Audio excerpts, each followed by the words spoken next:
औज़ुबिल्लाहिमिनश्शैतानिर्रजीम बिस्मिल्लाहिर्रहमानिर्रहीम। अस्सलामु अलैकुम नाज़रीन, मैं हूं आपका मेज़बान Mirza Nadeem Baig, programme views on news with Mirza Nadeem Baig में।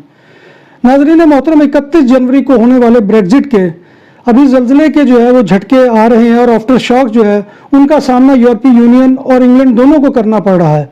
और इस वक्त जो है यूरोपीय यूनियन उसके ऊपर सबसे ज़्यादा असरअंदाज हुआ है ब्रेग्जिट, और उस ब्रेग्जिट ने जो है यहाँ की इकॉनमी को हिला कर रख दिया है। तमाम की तमाम तजारती मंडियाँ और स्टॉक मार्केट जो है उसमें अभी तक जो है उस तरह की नशो नमा नज़र नहीं आ रही कि जैसे पहले होती थी, और वो जो है वो स्लो डाउन नीचे जा रही है।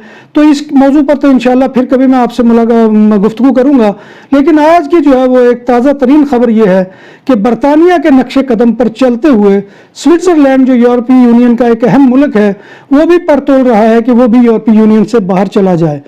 और इसके बारे में मैं तफसील से बताने से पहले आपसे गुजारिश वही है कि आप हमारे चैनल BBC अपडेट टीवी को सब्सक्राइब करें, इसके बेल आइकॉन के बटन को दबाएं और इस प्रोग्राम को लाइक करें, शेयर करें और कमेंट करें।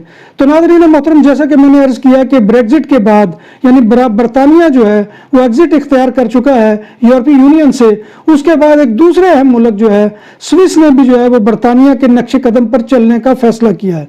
और स्विट्ज़रलैंड की तरफ से भी इस चीज़ का इंदिया दिया गया है कि वो भी एक रेफरेंडम मुनक्किद करेगा कि जिसमें स्विस की जो है आवाम वो ये फैसला करेंगे कि उन्होंने यूरोपीय यूनियन के साथ रहना है या नहीं रहना। ये बिल्कुल वही बरतानिया के स्टाइल में जो है रेफरेंडम वो करवाने का ऐलान कि जो है उनकी तरफ से किया गया है, और इम्कान है कि स्विट्ज़रलैंड भी जो है वो यूरोपीय यूनियन से अलग हो जाएगा। और वो जो है रेफरेंडम उसके लिए मई का महीना जो है वो मुंतखब किया गया है, और 17 मई को इम्कान है कि वो रेफरेंडम होगा कि जिसमें जो है स्विट्ज़रलैंड के लोग ये फैसला करेंगे कि उन्होंने शेंगन जोन और यूरोपीय यूनियन के साथ रहना है या नहीं रहना। क्योंकि शेंगन जोन से जो है बेशतर मुल्कों को नुकसान हुआ है, और यहाँ पर स्विट्ज़रलैंड का ये कहना है कि उसको सबसे ज़्यादा इफेक्ट जो है वो तारकीन वतन ने किया है, क्योंकि गुज़िश्ता साल जो है 55,000 तारकीन वतन जो है वो स्विट्ज़रलैंड में दाखिल हुए।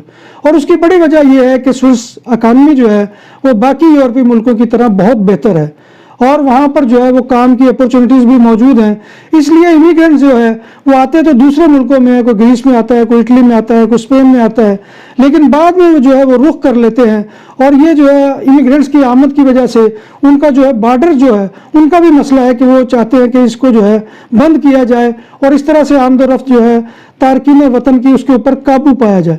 तो लगा 2019 के अंदर जो है वो 55,000 तारकीन वतन जो है वो आए हैं। सिर्फ 2019 की बात गुज़िश्ता साल की कर रहा हूँ, जबकि वहाँ पर टोटल जो है इमिग्रेंट जो रहते हैं उनकी तादाद भी बहुत ही जो है वो होशरुबा है, और वो बहुत ही चौंका देने वाली है कि 2.1 मिलियन इमिग्रेंट जो है वो स्विट्ज़रलैंड के अंदर मुकीम है। तो लिहाजा ये इनके लिए बहुत बड़ी दर्द-ए-सर बना हुआ है। फिर दीगर मसाइल हैं, तो लिहाजा स्विट्ज़रलैंड भी जो है वो बरतानिया की तर्ज पर रेफरेंडम मुनक्किद करवाने जा रहा है, और उसने 17 मई जो है उसकी तारीख का ऐलान किया है कि वो रेफरेंडम होगा। अब देखते हैं कि ब्रेग्जिट की जो है बरतानिया की तर्ज पर क्या स्विट्ज़रलैंड भी जो है वो यूरोपीय यूनियन से अलहदगी इख्तियार करता है। अभी मामला जो है वो रेफरेंडम के नताइज पर है, तो उस वक्त तक इंतज़ार कीजिए। ये एक ताज़ा तरीन अपडेट थी जो मैं आपकी खिदमत में लेकर हाजिर हुआ था। अपने मेज़बान मिर्ज़ा नदीम बेग को इजाज़त दीजिए। इंशाअल्लाह अगले प्रोग्राम में किसी नए मौजू के साथ आपसे मुलाकात होगी। तब तक अल्लाह हाफिज़।